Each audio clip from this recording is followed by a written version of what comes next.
friends, welcome to Combined CS the extra step. In this video, I am going to talk about 3 days analysis of paper 1. So basically, as we all know, 24th September onwards आपकी examinations start है. UGC NT net की मैं बात कर रही हूँ. Already 24 और 25 का एनालिसिस चैनल पे प्रेजेंट है, तो अगर आपने उस वीडियो को नहीं देखा है तो आप उसको जरूर देखिए. Now in this video I am going to summarize. तो अगर आपने वो नहीं भी देखा है वीडियो, तो this video will be helpful because मैं वो पूरे 5 डेज का एनालिसिस आज आपको दूंगी कि what are the important topics जो आपको पढ़ के जाना ही जाना है. So let us start with our today session. अगर मैं टीचिंग एप्टीट्यूड की बात करूँ तो ये पेपर में देखा जा रहा है डियर फ्रेंड्स कि they are asking 6 to 7 questions from teaching aptitude and research aptitude. तो मैं सिंगल नहीं बात करूंगी, मैं आपको यहाँ पे कॉम्बिनेशन से बात करूंगी. टीचिंग, रिसर्च एंड कम्युनिकेशन, ये 3 ऐसा यूनिट है. इस यूनिट में आपको मार्क्स गेन करना बहुत ही इंपॉर्टेंट है. क्यों?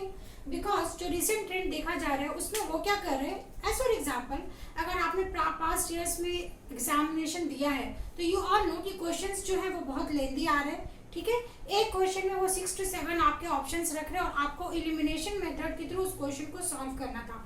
फर्स्ट पॉइंट कि what ever question you have given, आपको क्वेश्चन को बहुत ही ध्यान से पढ़ना है एंड एलिमिनेशन मेथड का यूज करना है. क्यों? क्योंकि पास्ट ईयर्स में जो पेपर्स आए हैं उन्होंने क्या कर रहे हैं, वो जो ऑप्शंस थे उस ऑप्शंस को वो इस ईयर में क्वेश्चंस में कोड कर रहे हैं. तो हेंस जो आप प्रीवियस ईयर के क्वेश्चंस को अगर आप एनालिसिस कर रहे हो तो आपको क्रैम नहीं करना है कि इस क्वेश्चन का ये आंसर था. आपको ये समझना है कि why this answer is correct, because एक छोटे से वर्ड के बेसिस पे आपका इजिली आप इसे मार्क्स को लूज कर सकते हो. तो टीचिंग, रिसर्च एंड कम्युनिकेशन, तो अगर मैं टीचिंग और यहाँ पे कम्युनिकेशन की बात करूँ, इसके क्वेश्चंस कंबाइंड आ रहे हैं. कंबाइंड मीन्स व्हाट, कि आपका classroom communication is a part of communication, correct. तो दे आर आस्किंग कि एक टीचर है वो क्लासरूम में किस तरीके का उसका बिहेवियर होना चाहिए, उसका क्या नेचर होना चाहिए, वो लेसन प्लान्स कैसे तैयार करेगा. तो these 2 things are inter related. Hence यहाँ पे देखा जा रहा है कि अगर 6 to 7 क्वेश्चन वो टीचिंग एप्टीट्यूड में पूछ रहे, देन कम्युनिकेशन में वो बहुत कम क्वेश्चन पूछ रहे. नाउ टीचिंग एप्टीट्यूड की अगर मैं बात करूँ तो वट एवर आपके सिलेबस में मेंशन है, सिलेबस का each and every topic they are covering. Effectiveness of teaching क्या है, what are the characteristic of teaching, even जो आपका लेवल्स ऑफ टीचिंग है जो बहुत ही इजी होता है हर एक के लिए, मेरी अंडरस्टैंडिंग एंड रिफ्लेक्टिव एरर, उसमें वो क्वेश्चंस थोड़ा सिचुएशन बेस्ड पूछ रहे हैं. मतलब आपको वहाँ पे सोचना है, एनालाइज करना है कि if you are a teacher तो आप किस तरीके से उस क्वेश्चन का जवाब दोगे. तो यहाँ पे मैं आपको ये बताना चाहूंगी, teaching, research and communication, this 3 जो यूनिट है इसमें they are not asking to the point, they are asking application based question. As for example, अगर रिसर्च की बात किया जाए तो दे आर आस्किंग कि व्हाट आर द रिसर्च जो आपके क्वांटिटेटिव में आते हैं, क्वालिटेटिव में आते हैं.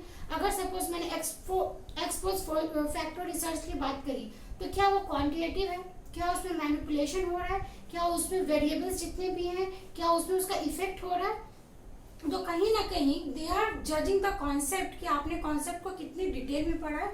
तो आपको ये सारी चीज़ें बहुत ध्यान से पढ़ना है and they are not leaving a single topic. अगर मैं रिसर्च के सिलेबस की बात करूँ तो आपके सिलेबस में type, characteristic, research method, sampling, population, जितने भी टॉपिक्स हैं they are asking each and every topic. अगर एक शिफ्ट में वो सैम्पलिंग पूछ रहे तो नेक्स्ट शिफ्ट में वो हाइपोथेसिस पूछ रहे.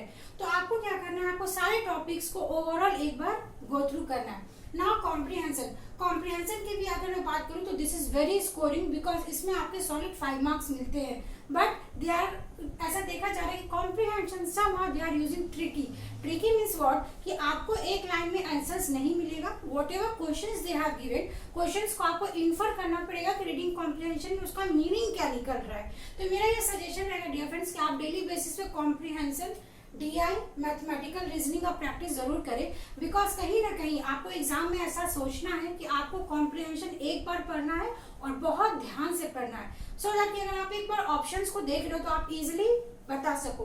तो कॉम्प्रिहेंशन एंड ICT, तो ऑब्वियस सी बात है, if I will talk about अगर कंप्यूटर साइंस बैकग्राउंड को हो तो you can easily secure good marks in ICT. But अभी जैसा देखा गया कि मैनेजमेंट का जो रिसेंट पेपर हुआ है, रिसेंट पेपर में उन्होंने कॉम्प्रिहेंशन आपको पेपर 1 में भी पूछा है और पेपर 2 में भी पूछा है. Similarly what they are doing is ऐसा एक्सपेक्टेड होता है एवरी टाइम कि जो आपका DI है और जो आपका कॉम्प्रिहेंशन है, अगर वो आपको DI इजी दे रहे हैं तो सम ऑफ कॉम्प्रिहेंशन थोड़ा ट्रिकी होगा। और जैसे कॉमर्स की अगर मैं बात करूँ तो कॉमर्स में एज वी ऑल नो कि जो आपका डीआई है थोड़ा वो कैलकुलेशन बेस्ड होता है, क्यों? क्योंकि वो पूरा मैथमेटिक्स पढ़ते हैं, that's why.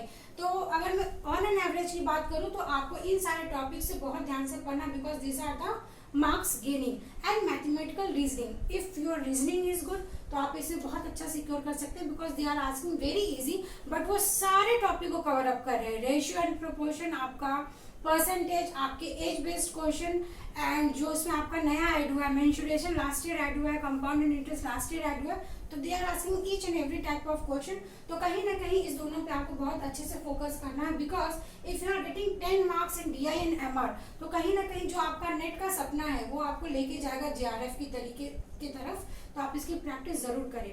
Now this was the static question जो आप कहीं ना कहीं स्टडी करो हो जाएगा। Now let us see Indian logic, people development, environment and higher education. तो वॉट एवर रिसेंट आपके डिजिटल इनिशिएटिव हुए हैं आप उसका गूगल करिए और गूगल में का पूरा एक लिस्ट देख लो। क्यों? क्योंकि they are asking any type of question. ये देखा गया है कि वो रूसा पूछ रहे हैं, वो नीट पूछ रहे हैं, जो आपके आर्टिफिशियल इंटेलिजेंस में नई नई टेक्नोलॉजीज आए हैं, what is IoT, what is cloud computing, they are asking this type of questions digital initiative में। देन हायर एजुकेशन में आपका नेशनल एजुकेशन पॉलिसी, तो ऑल्दो वो बहुत इंपॉर्टेंट है क्योंकि वो रिसेंट आया है, and ancient India, Nalanda, Takshashila, इन सारे क्वेश्चंस को वो पूछ रहे हैं। तो आपको कुछ नहीं करना है, आप एक दिन का टाइम निकालिए और सारे यूनिवर्सिटी के जो मेन हाइलाइट्स होते हैं आपको उसको नोटबुक पे लिखना है। क्यों? क्योंकि they are not going to ask you in depth, बस वो ऊपर ऊपर से आपसे क्वेश्चंस पूछ रहे हैं। Now let us see people development and environment. तो every time they are asking question from millennium development, sustainable development good, and these are very easy. And natural and energy resource, जिसमें वो सबसे ज्यादा focus कर रहे हैं आपके carbon emission पे। Why this is carbon emission is important? तो आपको ये समझना होगा कि whatever environment we have, ठीक है, अगर मैं अभी का इन्वायरमेंट लूँ तो आपको भी पता है कि सिचुएशन अभी बारिश हो रही है, कहीं बहुत गर्मी हो रहा है। तो why this are happening? This are happening because हमने एंथ्रोपोजेनिक ऐसे एक्टिविटीज करी है, मैनमेड ऐसे एक्टिविटीज हम कर रहे हैं जिसकी वजह से हमारा ग्लोबली क्लाइमेट पे असर हो रहा है। That's why they are focusing more on carbon dioxide, कि अगर आप सपोज फॉसिल फ्यूल्स बनाना है तो उसमें कार्बन का कितना परसेंटेज रहेगा, मीथेन कितना जनरेट होता है, एनसीओटी। एंड इसमें ये पूछा जा रहा है आपका ज्यादातर क्वेश्चन वो मल्टीपल चॉइस क्वेश्चंस पूछ रहे हैं एंड असर्शन एंड रीजंस पूछ रहे हैं। तो if they are asking multiple choice question तो वो आपको इजी हो जाएगा। क्यों? क्योंकि इसका बेस्ट ये होता है कि अगर आपको एक से दो ऑप्शन नहीं पता है तो आप इजिली एलिमिनेट कर सकते हो। बट ये देखा जा रहा है कि they are asking assertions and reasons, तो this is very tricky because कि इसमें आपको दोनों स्टेटमेंट को बहुत अच्छे से एनालिसिस करना होता है, एंड कहीं ना कहीं अगर आपने डेप्थ में पढ़ा है तो आप इसको इजिली रिलेट कर सकते हैं। Now let us see Indian logic.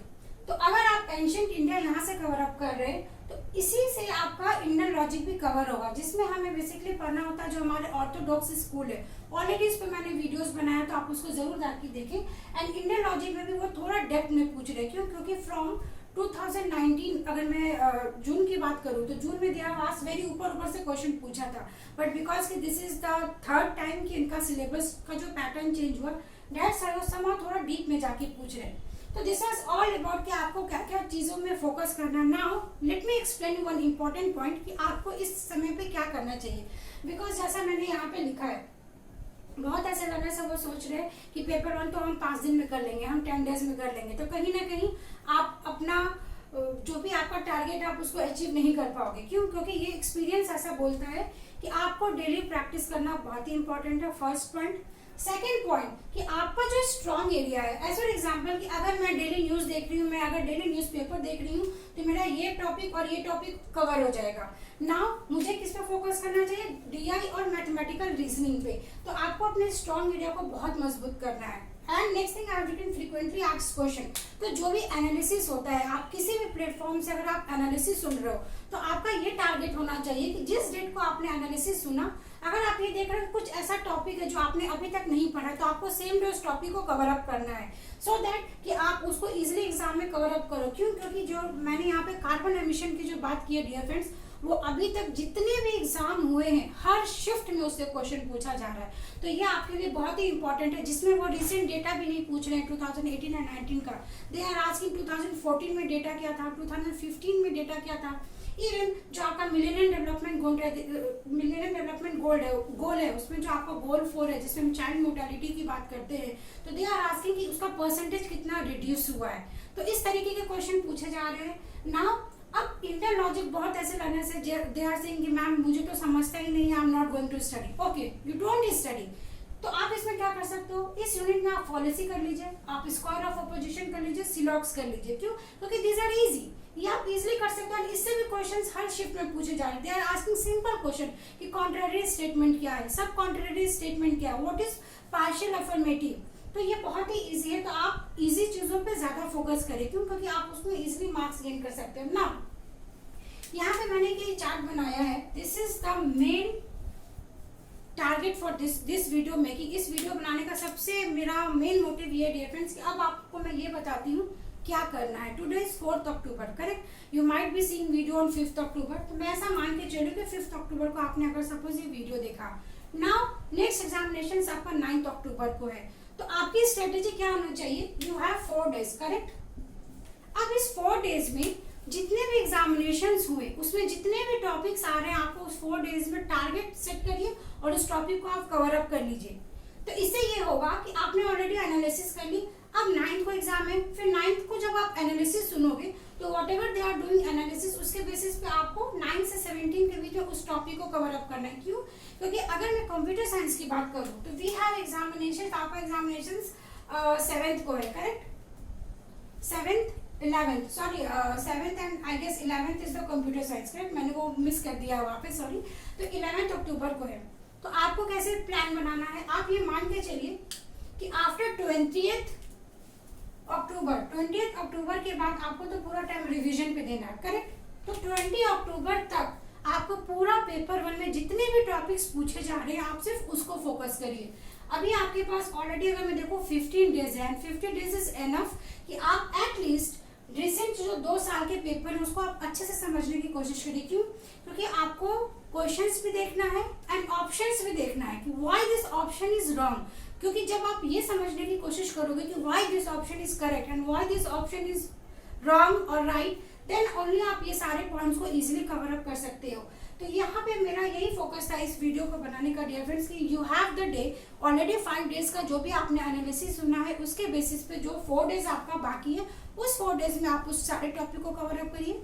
आप time to time mock test जरूर दीजिए। अगर आप मॉक टेस्ट नहीं दे पा रहे हो तो आप प्रीवियस ईयर के क्वेश्चंस को लगाइए, बिकॉज प्रीवियस ईयर क्वेश्चन अगर मैं बात करूँ 2010, 2012 के क्वेश्चंस पूछे जा रहे एग्जामिनेशंस में, तो आपको ये समझना पड़ेगा कि even paper 1 and paper 2 equally you have to distribute your time. So this was the aim of creating this video. First thing, whatever your strong area आप उस पर फोकस करिए। एंड इफ आप देख रहे हो कि अगर किसी एक चीज है, suppose sustainable development, they are asking in every shift, तो आपको वो सस्टेनेबल डेवलपमेंट आपकी जबान पे होना चाहिए।